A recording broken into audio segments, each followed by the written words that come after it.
Assalamualaikum warahmatullahi wabarakatuh. Perkenalkan, nama saya Ica Nawai dengan NIM S1122099 dari kelas A. Jadi di sini pada kesempatan kali ini saya akan menjelaskan yaitu materi mengenai pemrograman berorientasi objek dan Python. Mungkin di sini kita bisa langsung saja. Adapun untuk topik dari materi ini itu yang pertama ada pengantar OOP atau motivasi, ada kelas dan objek, kelebihan operator, iterator untuk kelas, warisan, kelas abstrak, spasi nama, dan penyalinan dangkal versus dalam. Nah, yang pertama di sini ada pengenalan.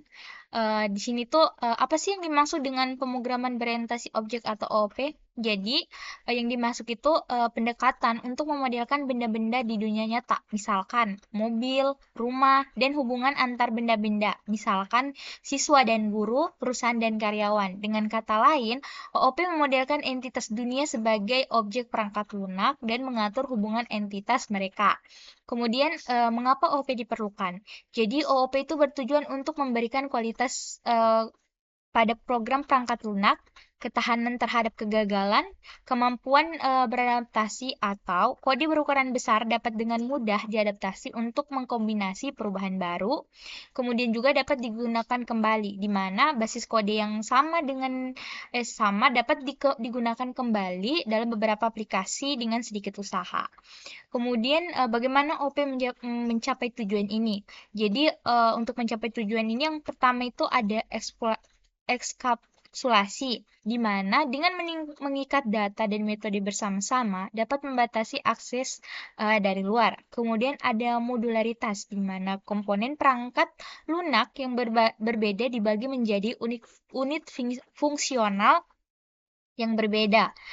Ah, eh, atau berbeda warisan. Nah, jadi kemudian ada abstraksi, di mana menyediakan antarmuka yang sederhana dan intuitif sambil menyembunyikan detail implementasi, di mana dengan mudah orang lain untuk memahami dan menggunakan kode kelas abstrak.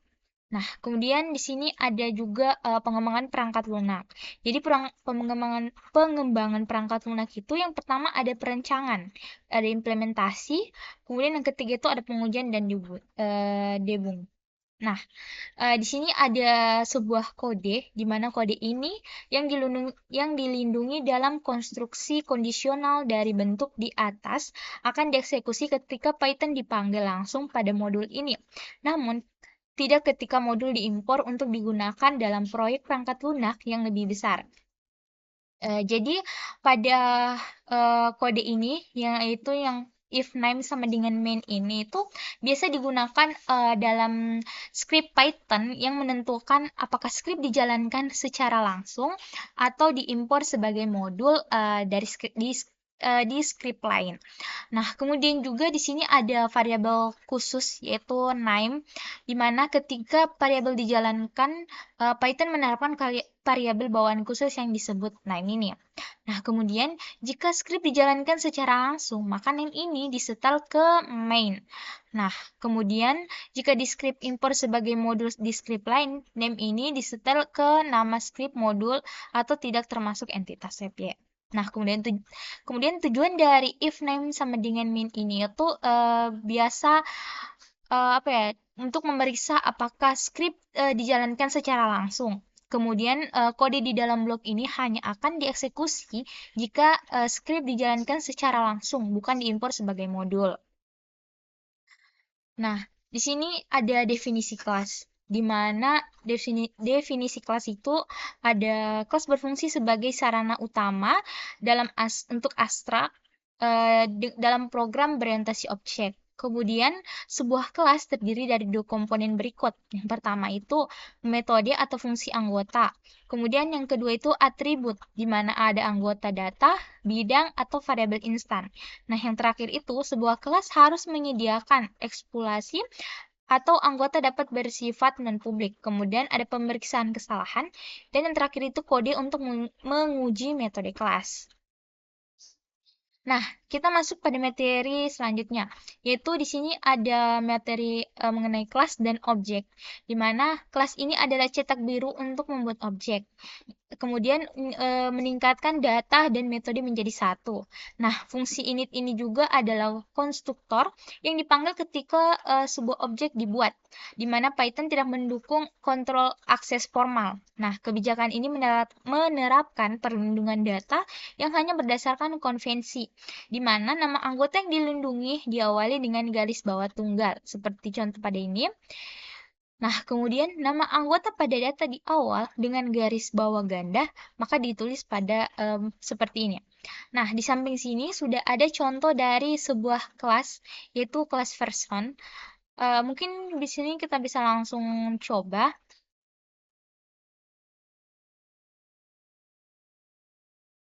Oh, aman. Mungkin kita bisa langsung coba, di mana di sini kita akan membuat sebuah kelas person, yaitu kelas person. Titik 2. Kemudian di sini dev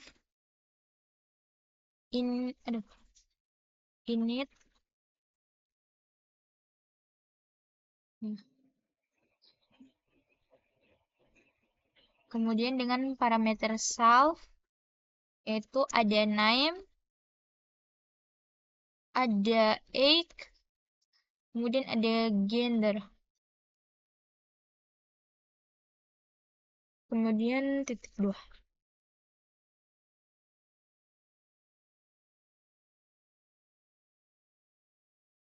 Selanjutnya di sini kita ketikkan self titik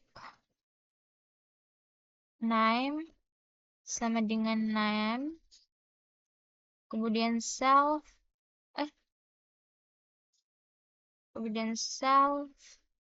titik age sama dengan age,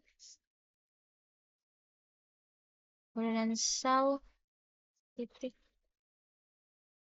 gender sama dengan gender.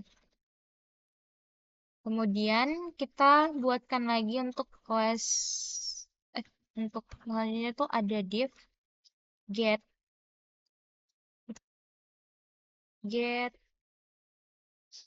attribute. Get attribute.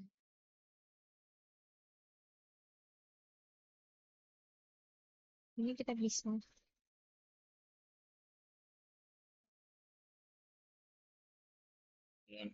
hmm.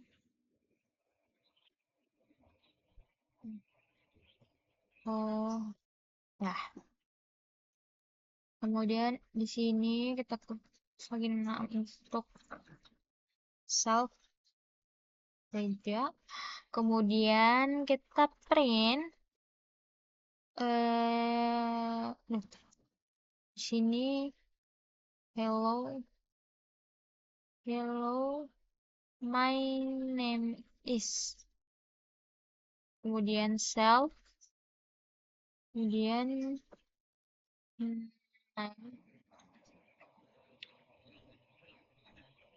why, kenapa dia ini ada yang salah di sini, harus di sini titik. Kemudian print lagi, kemudian di sini kita tulis my age is, kemudian self, kemudian titik age. Setelah itu kita print lagi, kemudian di sini kita ketik my gender. Oh ya, is titik self, koma, my gender. Nah, oh iya, ini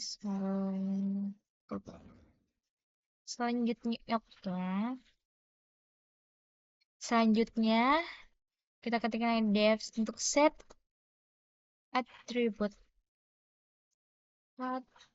Trip, kemudian ya harusnya sini atribut, atribut, atribut. Kemudian sini self name, di itu age, di itu gender. Nah, 2, jangan lupa. Terus kita ketikkan lagi untuk self, titik name sama dengan name. Kemudian sini lagi self titik age sama dengan age. Kemudian lagi self titik gender sama dengan gender. Nah, untuk di sini kan ada berapa apa ya? Berapa subclass. Jadi kita akan buatkan untuk memprintnya. Pertama itu P1 sama dengan person. Kemudian ketik Ica 19. Kemudian ini woman aja kita ganti.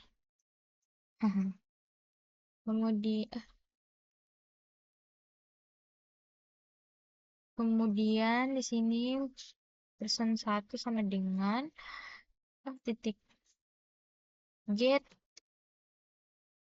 attrib, kemudian P1 set attrib sini anawai, kemudian untuk nomor 20 gender sama woman. Kemudian person 1 lagi get attrib. Nah, sini kita akan buat lagi untuk person kedua. Sama dengan person, kemudian 42 titik get atribut ini, kemudian di sini P2 sama dengan person, kemudian P2 titik get atribut lagi dan kurung. Kemudian nah untuk P2 nya itu sini kita akan klik P2 gender sama dengan woman. P2 titik name sama dengan kemudian P2 lagi untuk egg sama dengan 19. Nah, jadi ini adalah sebuah kelas dan objek di mana kelasnya itu bersifat person.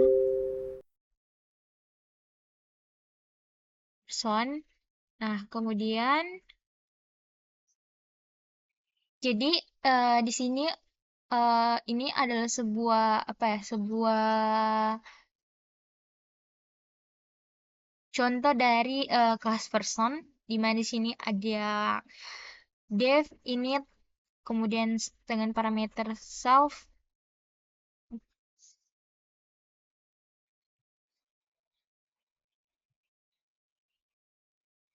Jadi di sini ada, jadi ini adalah apa ya? eh, kelas sebuah kelas person yaitu dengan def, init dan parameter self. Jadi di mana di sini ada sebuah nama kelas yaitu bernama person. Nah, kemudian sedangkan untuk metode init ini itu adalah metode konstruktor yang apa ya, yang menginisialisasikan atribut yaitu atributnya ada name, age, gender.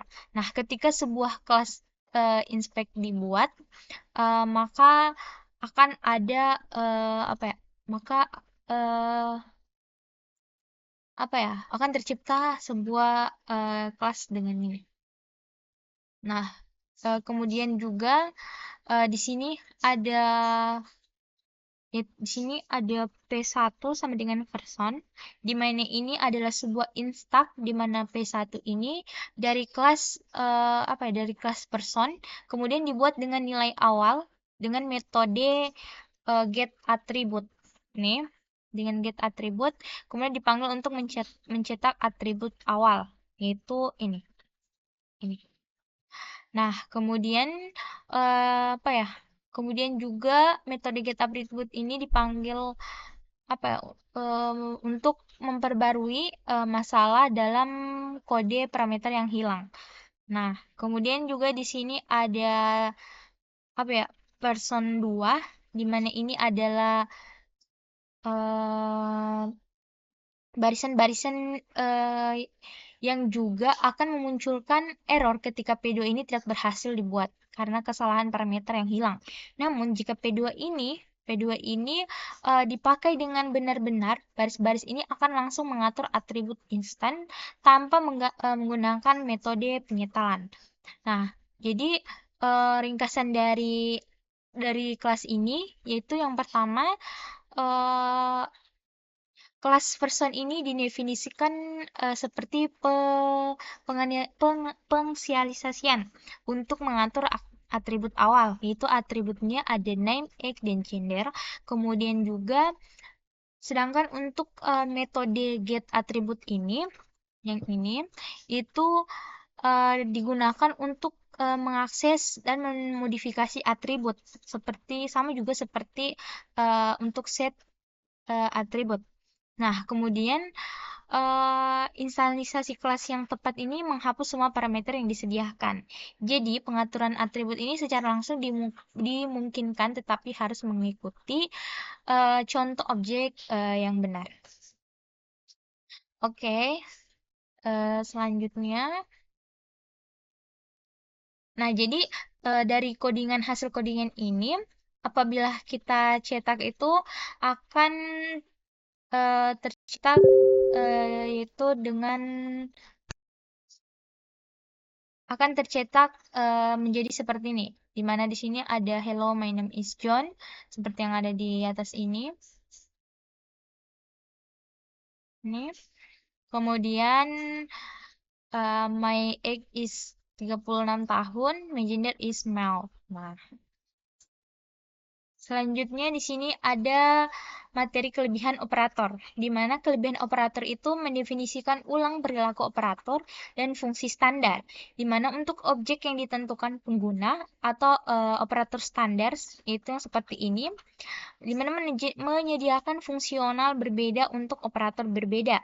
Nah, di sini ada tanda panah, kemudian ada A sama dengan siswa 1, B sama dengan siswa 2. Nah, kemudian yang ditanyakan ini tim A tambah B itu berapa?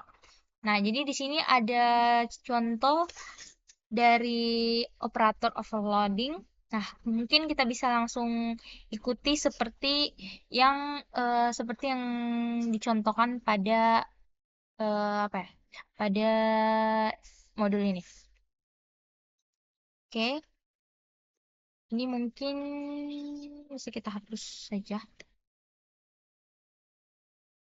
Terus, kemudian di sini kita buat pertama kita ikuti saja contoh yang ada di modul yang seperti ini di sini.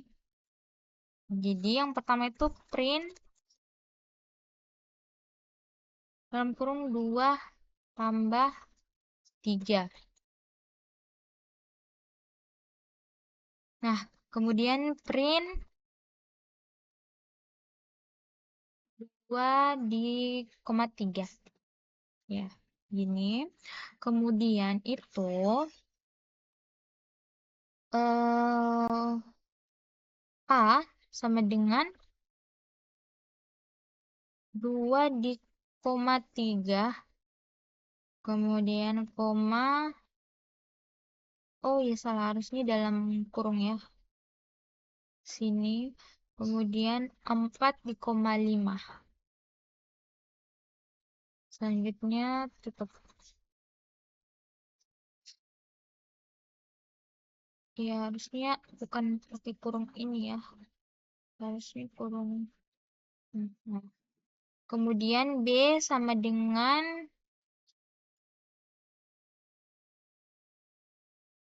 hmm, oh iya, seperti ada yang salah di sini. Oh iya iya iya. Salah sudah betul tadi ya. Harusnya pakai kurang ini. Nah, kemudian selanjutnya itu 7,8 koma 10 di koma 11. Nah, kemudian C sama dengan A ditambah B. Nah, kemudian kita print, aduh, tambah B. Kemudian kita print, aduh, print, salah, salah, salah.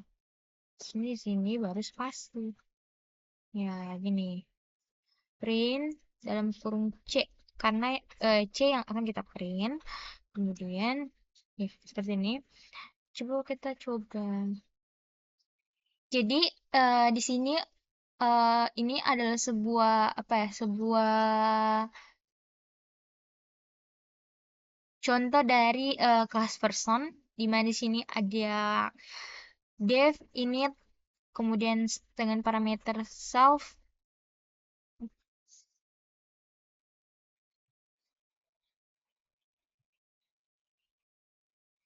Jadi di sini ada, jadi ini adalah apa ya?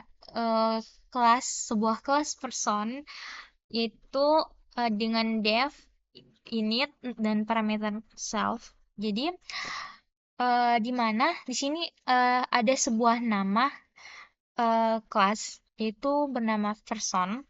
Nah, kemudian sedangkan untuk metode init ini itu adalah metode konstruktor yang apa ya, yang menginisialisasikan atribut, yaitu atributnya ada name, age, gender. Nah, ketika sebuah kelas inspect dibuat, maka akan ada apa ya? Maka eh, apa ya? Akan tercipta sebuah kelas dengan ini. Nah, kemudian juga di sini ada di sini ada P1 sama dengan person, di mana ini adalah sebuah instak di mana P1 ini dari kelas apa ya? Dari kelas person, kemudian dibuat dengan nilai awal dengan metode get attribute. Nih, dengan get attribute, kemudian dipanggil untuk mencetak atribut awal, yaitu ini. Ini. Nah, kemudian apa ya? Kemudian juga metode get attribute ini dipanggil apa ya? Untuk memperbarui masalah dalam kode parameter yang hilang. Nah, kemudian juga di sini ada apa ya? Person 2 di mana ini adalah eh, barisan-barisan yang juga akan memunculkan error ketika P2 ini tidak berhasil dibuat karena kesalahan parameter yang hilang. Namun jika P2 ini dipakai dengan benar-benar, baris-baris ini akan langsung mengatur atribut instan tanpa menggunakan metode penyetalan. Nah, jadi ringkasan dari kelas ini yaitu yang pertama, eh, kelas person ini didefinisikan seperti pengsialisasian untuk mengatur atribut awal, yaitu atributnya ada name, age, dan gender. Kemudian juga, sedangkan untuk metode get atribut ini, yang ini, itu digunakan untuk mengakses dan memodifikasi atribut, sama juga seperti untuk set atribut. Nah, kemudian instansasi kelas yang tepat ini menghapus semua parameter yang disediakan. Jadi, pengaturan atribut ini secara langsung dimungkinkan, tetapi harus mengikuti contoh objek yang benar. Oke, selanjutnya. Nah, jadi dari hasil codingan ini, apabila kita cetak itu akan tercetak yaitu akan tercetak menjadi seperti ini. Di mana di sini ada hello, my name is John, seperti yang ada di atas ini. Ini. Kemudian my age is 36 tahun, my gender is male. Nah, selanjutnya di sini ada materi kelebihan operator, di mana kelebihan operator itu mendefinisikan ulang perilaku operator dan fungsi standar, di mana untuk objek yang ditentukan pengguna atau operator standar itu yang seperti ini, di mana menyediakan fungsional berbeda untuk operator berbeda. Nah, di sini ada tanda panah, kemudian ada A sama dengan siswa 1, B sama dengan siswa 2. Nah, kemudian yang ditanyakan ini tim A tambah B itu berapa? Nah, jadi di sini ada contoh dari operator overloading. Nah, mungkin kita bisa langsung ikuti seperti yang dicontohkan pada apa ya? Pada modul ini. Oke, ini mungkin bisa kita hapus saja.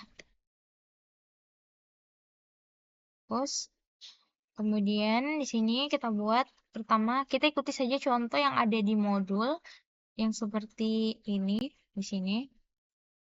Jadi yang pertama itu print dalam kurung 2 tambah 3. Nah, kemudian print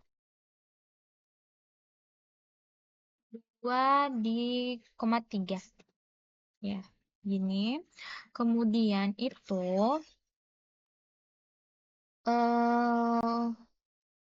A sama dengan 2 di koma 3. Kemudian koma. Oh ya salah, harusnya dalam kurung ya. Sini. Kemudian 4 di koma 5. Selanjutnya tutup. Ya harusnya bukan pakai kurung ini ya. Harusnya kurung. Nah. Kemudian B sama dengan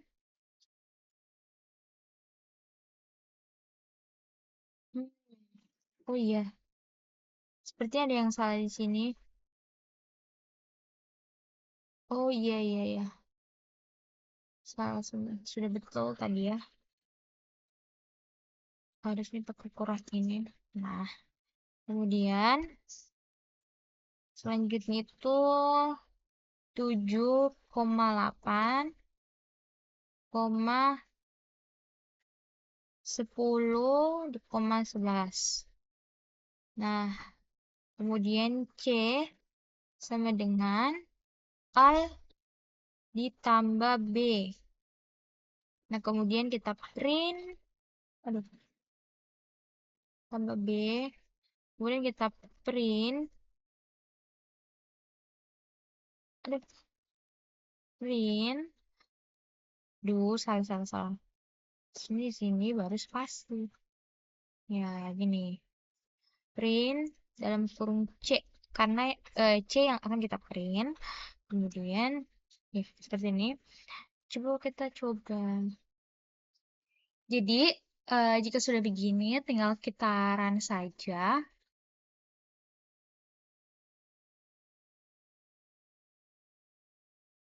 Nah, di sini sudah muncul hasilnya di mana ada 5.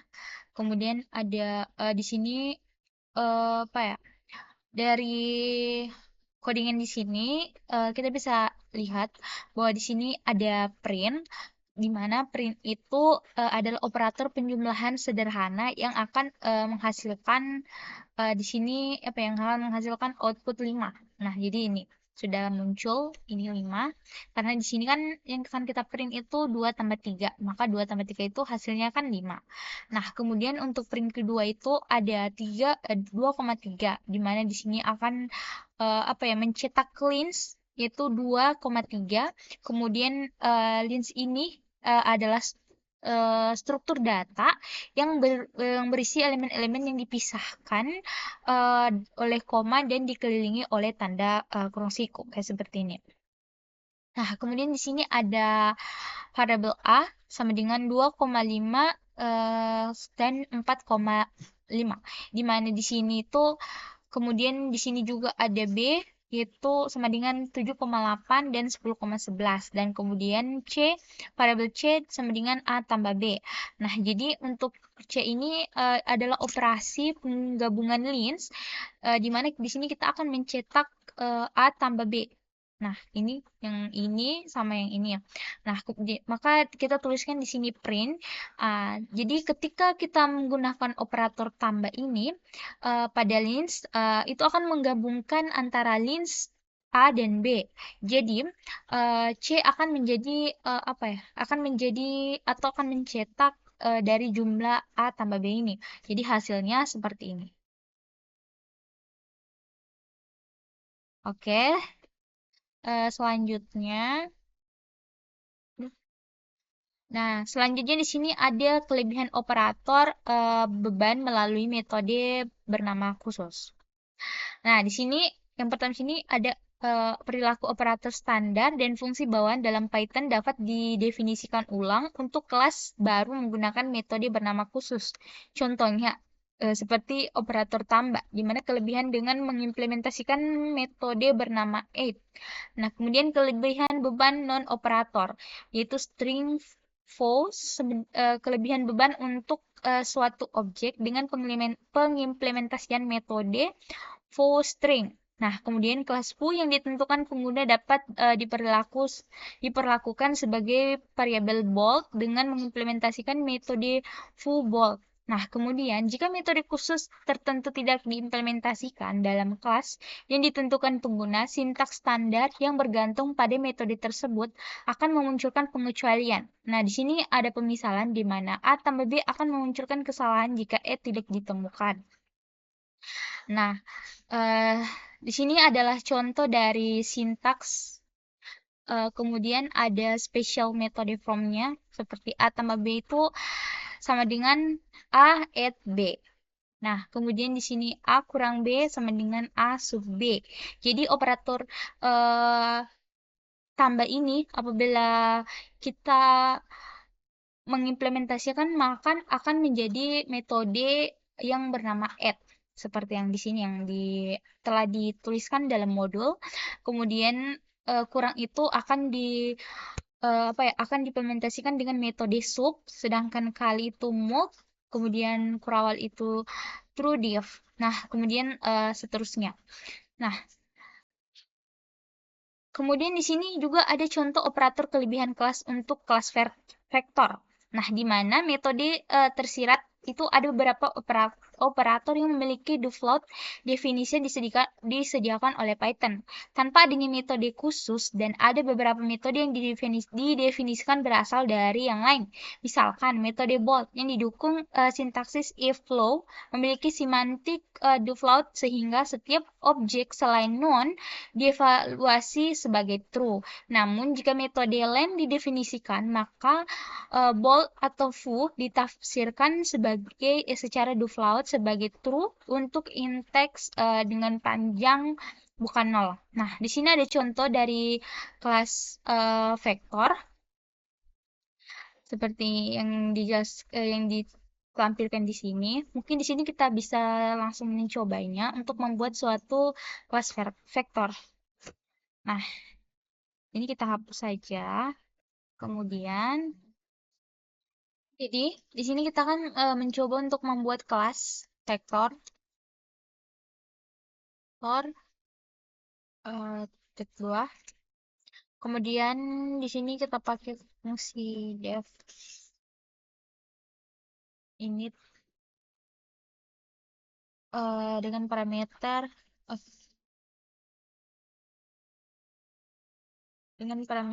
self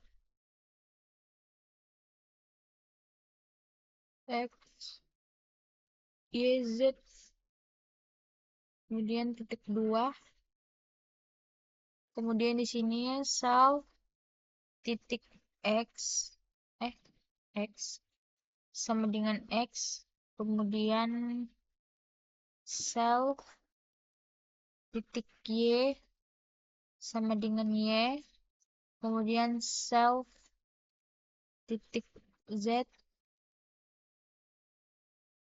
self titik z sama dengan z. Kemudian di sini kita buat lagi def add, kemudian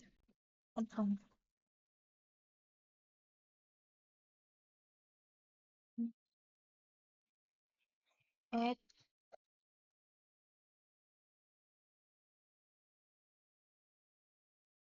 kemudian sini self, kemudian kita misalnya saja outer 2, kemudian return vector self x tambah outer titik x, koma self titik y ditambah outer titik y, koma self titik z tambah vektor titik z. Nah, seperti ini. Kemudian kita baris baru lagi, kita buat lagi def dengan metode sub. Kemudian di sini self outer titik 2, kemudian return,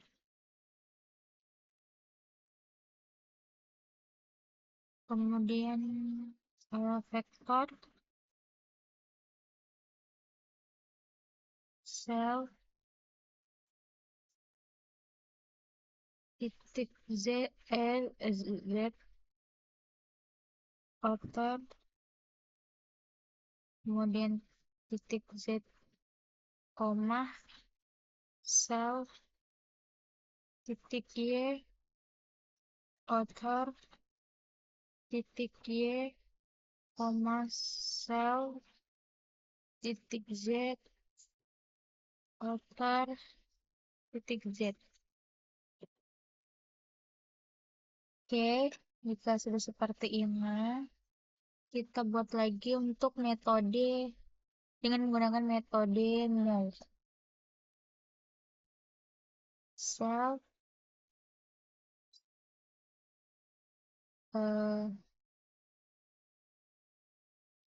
scalar, kemudian titik 2, kemudian return vektor self x dikali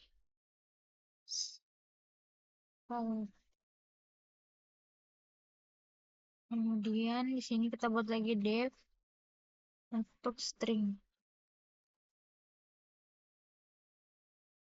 sudah ada, kita buat result. Sini return f, mana f? Main f sama dengan kekurung sel x z kemudian koma sel titik y kemudian koma sel titik z. Nah, jika sudah, oh di sini ada yang salah di sini. Oh iya, ini kelewatan. Nah, udah. Kemudian untuk kita di sini em, sudah ada dari mana contoh kelas vektor.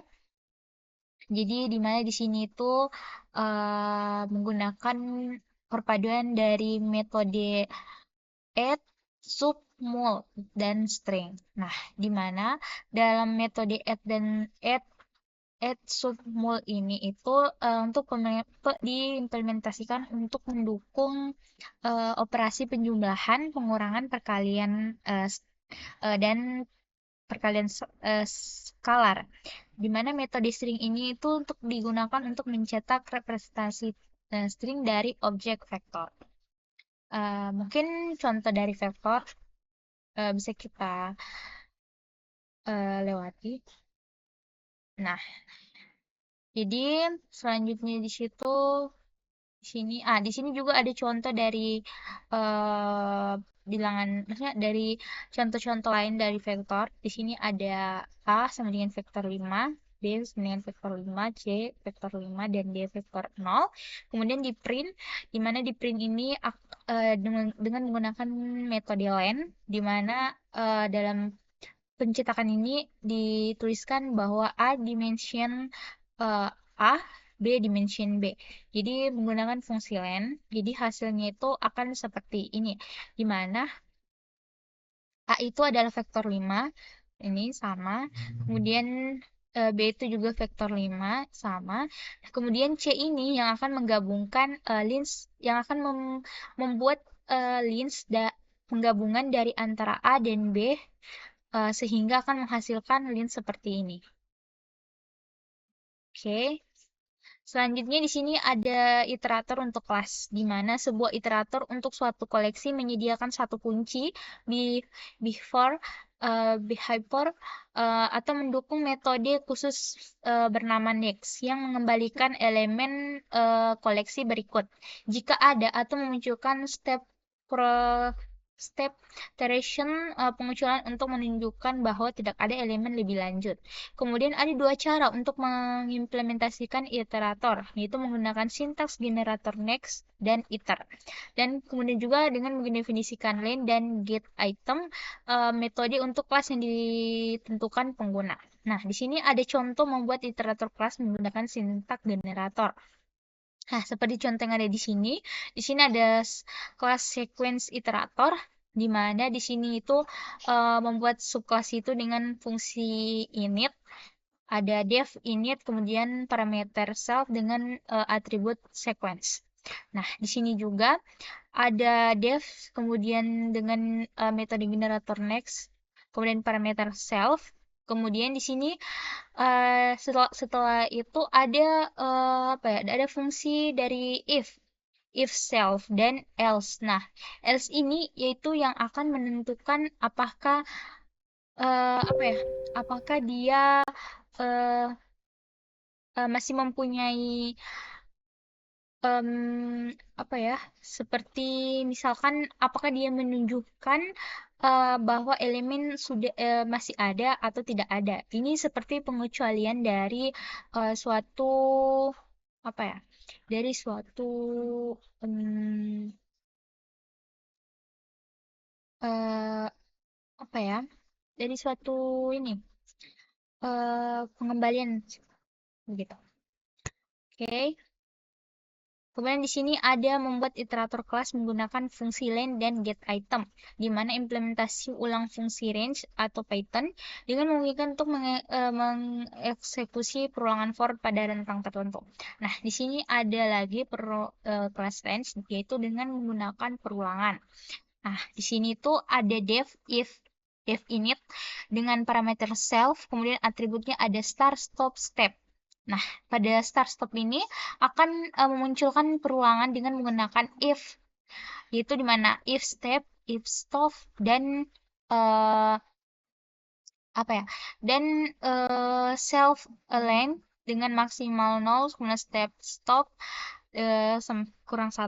Nah, di sini itu ada self add star sama dengan star, self step sama dengan step. Kemudian ada juga def dengan menggunakan metode len dengan parameter self. Nah, kemudian juga di sini ada menggunakan def dengan metode get item.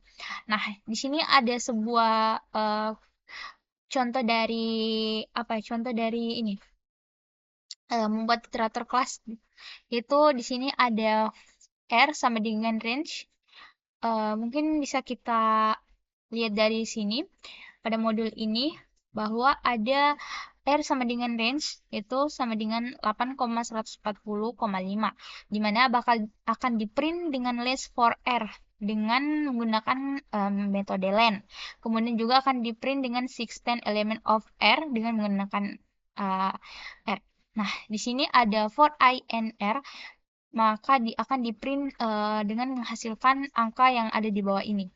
Nah, ini adalah apa ya, hasil output dari codingan yang berada di sini. Oke, lanjut. Nah, di sini ada warisan di mana secara alami itu untuk mengatur berbagai komponen struktural paket perangkat lunak dengan secara hierarkis, di mana fungsi abstrak ini serupa dikelompokkan bersama secara tingkat demi tingkat. Nah, kemudian juga abstrak itu berubah dari yang spesifik ke tanah yang lebih umum ketika secara orang melintasi hierarki. Nah, kemudian ini warisan ini digunakan untuk kelas baru disebut itu subkelas atau anak kelas. Nah, seperti yang contoh yang ada di sini. Nah, kemudian untuk didefinisikan berdasarkan kelas yang ada, di mana kelas dasar, kelas induk, dan superkelas sebagai titik awal.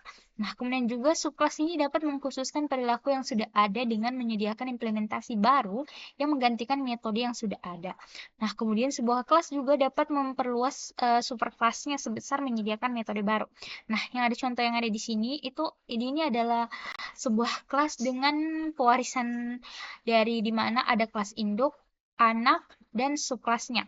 Di mana kelas building ini akan membagi kelas menjadi subkelas itu yang menjadi 3, yaitu apartemen, house, dan commercial building. Nah, kemudian dari apartemen ini akan membagi lagi menjadi superclass, di mana itu ada lounge, ada heat.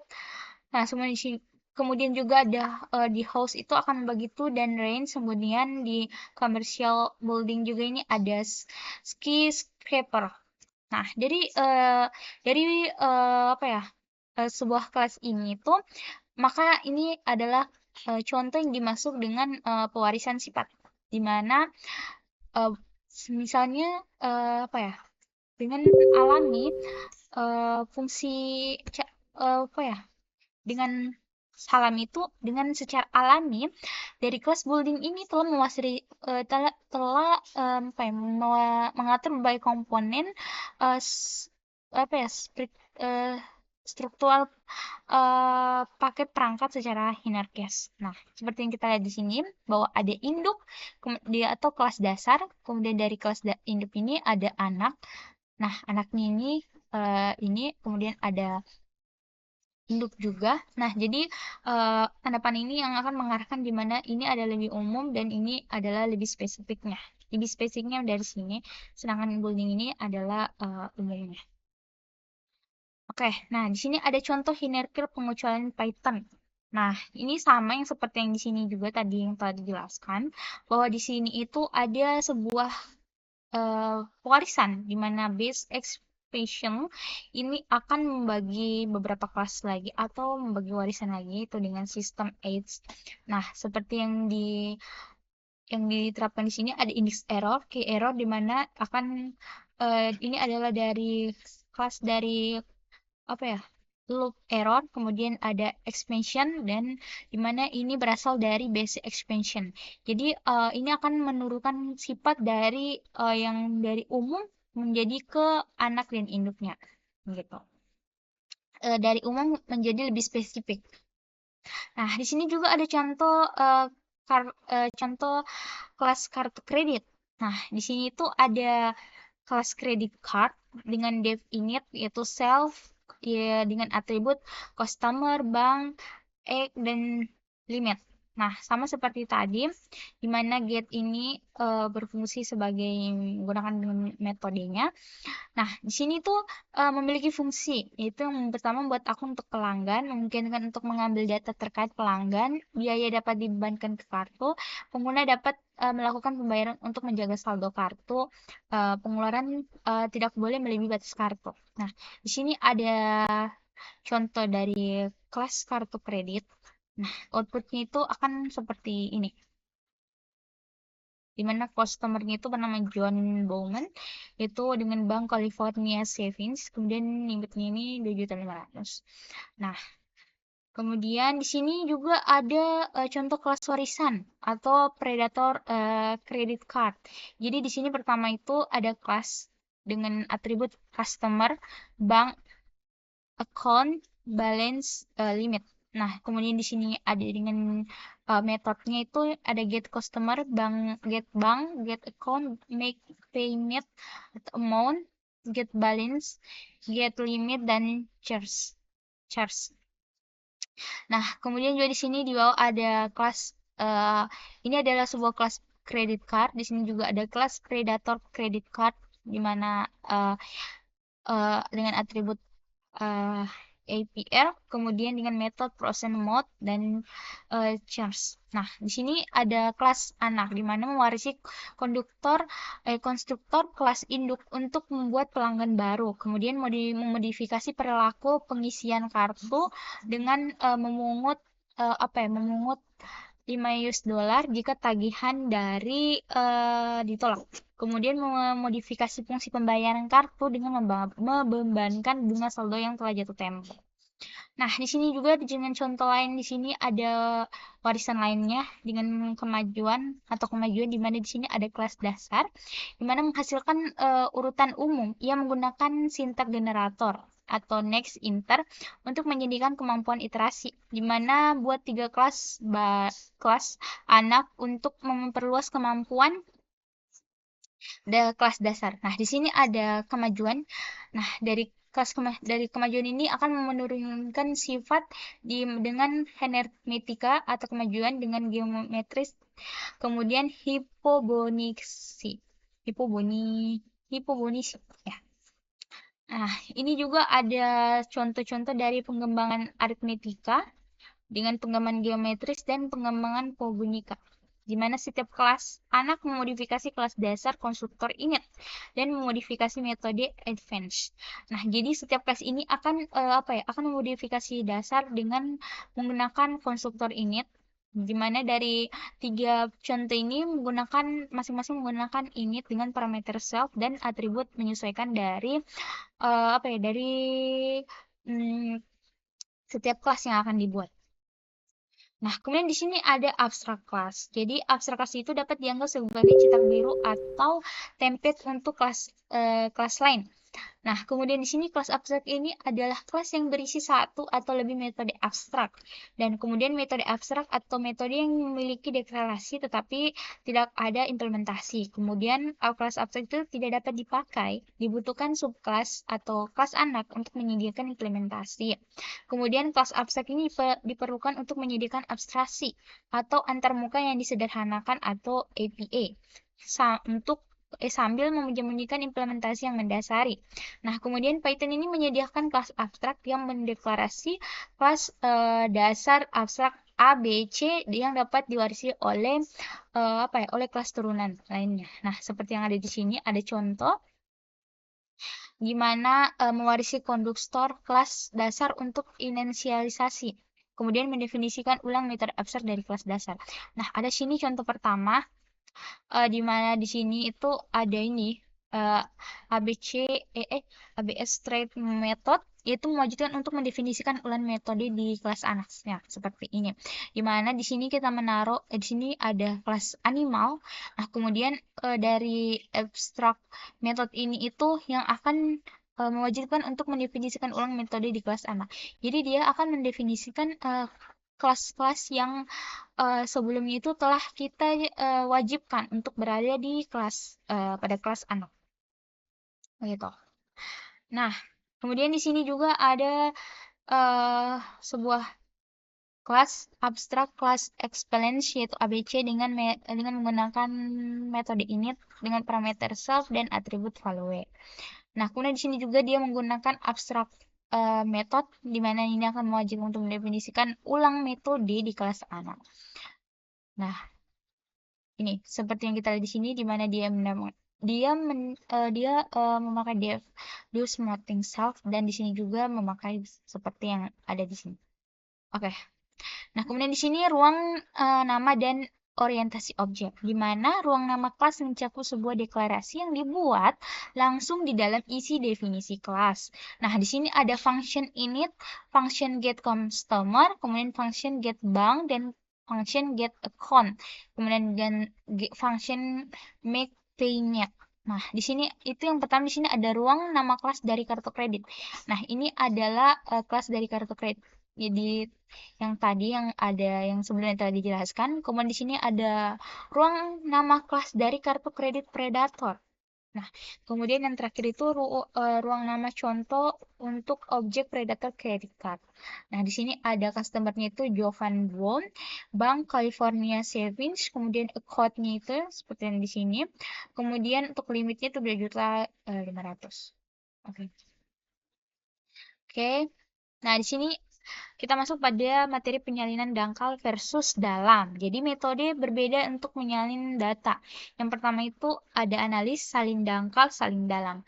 Nah, di sini kan ada sebuah contoh, di mana jika pelet diubah warna hangat juga berubah, maka berbagai lokasi memori yang sama. Nah, di sini kan eh Nah, di sini pada penyalinan dalam ini, dalam pemrograman itu, penyalinan itu merujuk pada proses yang membuat salinan dari suatu objek atau struktur data. Namun ada dua jenis penyalinan yang perlu kita pahami atau yang perlu kita tahu, bahwa penyalinan dalam atau deep copy seperti yang ada di sini pada materi ini. Kemudian ada juga penyalinan dangkal atau soft copy. Nah, jadi yang perlu pertama saya jelaskan di sini itu apa sih yang dimaksud dengan penyalinan dangkal atau dalam? Jadi penyalinan dalam itu yang pertama atau deep copy. Jadi penyalinan dalam itu atau deep copy itu membuat salinan yang benar-benar baru dari objek atau struktur data yang dijadikan sumber eh, sumber yang berarti bahwa jika ada objek dalam objek tersebut, depth copy akan menciptakan salinan tersimpan untuk objek di dalamnya. Kemudian juga dalam depth copy itu semua tingkat referensi dijajahi dan semua objek yang terkait dengan objek sumber juga disalin. Kemudian depth copy ini memastikan bahwa perubahan yang dibuat pada objek salinan tidak mempengaruhi objek sumbernya dan sebaliknya. Sehingga pada umumnya itu membutuhkan lebih banyak sumber daya karena harus menyalin sumber struktur data dan objek yang terkait. Nah, seperti contoh yang ada di sini. Nah, nah sama ya. Nah, kemudian yang kedua itu untuk penyalinan dangkal. Apa sih itu yang dimaksud dengan penyalinan dangkal atau soft copy? Jadi penyalinan dangkal itu atau soft itu membuat salinan baru dari objek sumber, tetapi tidak membuat salinan baru dari objek dalam atau objek sumber. gitu. Kemudian dalam small copy itu hanya referensi ke objek dalam objek sumber yang disalin, bukan objek itu sendiri. Dengan kata lain, misalkan jika ada objek dalam objek sumber, em, eh, maka kedua objek akan merujuk ke objek dalam yang sama. Jadi ini berarti bahwa perubahan yang dibuat oleh objek dalam objek salinan akan mempengaruhi objek dalam objek sumber ataupun sebaliknya. Nah, kemudian di sini juga Showcopy ini sering atau lebih efisien dalam hal menggunakan memori ketika tidak perlu menyalin semua objek dalam objek sumber. Nah, jadi perlu kita pahami bahwa perbedaan antara dev copy dan show copy atau dangkal dan dalam itu penting karena akan mempengaruhi perilaku pemrograman kita, terutama ketika kita seperti membawa pekerjaan struktur data yang kompleks atau bernested. Nah, seperti contoh yang ada di sini, bahwa kita dapat menambah atau menghapus dari elemen yang dapat mempengaruhi warna hangat. Nah, di sini, namun pada show copy ini atau dangkal. Namun namun kita tidak dapat mengedit warna dari dalam daftar palet, itu akan mempengaruhi warna nada hangat. Kemudian meskipun merupakan daftar yang berbeda tapi ada alis tidak langsung, misalkan plat dan nada hangat sebagai alias untuk contoh warna yang sama. Sedangkan di depth copy itu salinan baru merujuk pada salinan yang sendiri dan salinan yang merujuk pada versi aslinya. Kemudian menciptakan lokasi memori terpisah untuk salinan dan kedua salinan dapat dimodifikasi secara independen atau mempengaruhi satu sama lain. Nah, tidak terasa kita sudah sampai pada akhir slide, yaitu pada ringkasan. Mungkin dari saya untuk penjelasan dari beberapa materi tersebut yang dimulai dari pengertian OOP sampai berakhir pada penyalinan dangkal dan dalam. Nah, dari saya mungkin cukup sekian. Lebih dan kurangnya mohon dimaafkan. Wabillahi taufiq wal hidayah. Wassalamualaikum warahmatullahi wabarakatuh.